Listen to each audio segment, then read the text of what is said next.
Endings are beginnings in disguise. To end means to bring to a final point or to finish.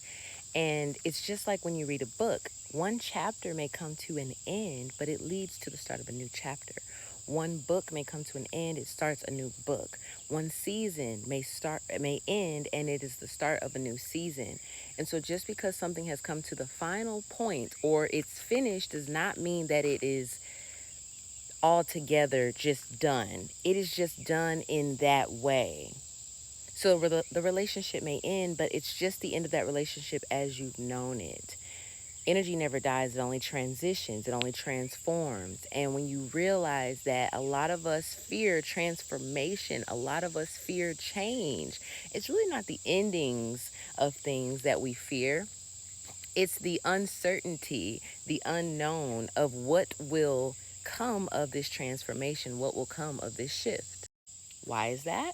I'm glad you asked. I think many of us don't realize that we have an issue with control. We feel like if I can control the outcome, then I'm going to feel safer. But if you realize that life is less about what happens and more about how you choose to respond to what happens, then you realize that your control really only ever lies in how you respond. So, how do I respond to endings, to transitions better? I realize that nothing outside of me is ever my responsibility, is never my control.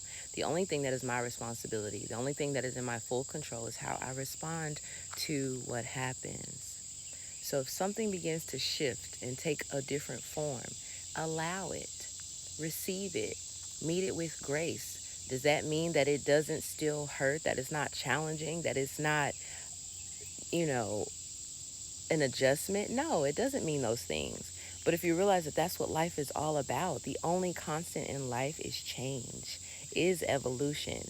And if I attempt to stay stuck, stagnant, complacent, comfortable, then I'm going against life's divine order. Perhaps that thing that you're holding on to, that person, that relationship, that mindset, that habit, perhaps that thing that you're holding on to is actually holding you back because you're trying to prolong its transformation. You're trying to prolong its end. And by prolonging its end, you're delaying a new beginning for yourself. So I just want to remind you that endings are beginnings in disguise. When you are ready for something new, something better, and sometimes it always doesn't feel like you're ready, but when the opportunity presents itself, that's when the universe, God, source, your higher self is telling you, baby, it's time.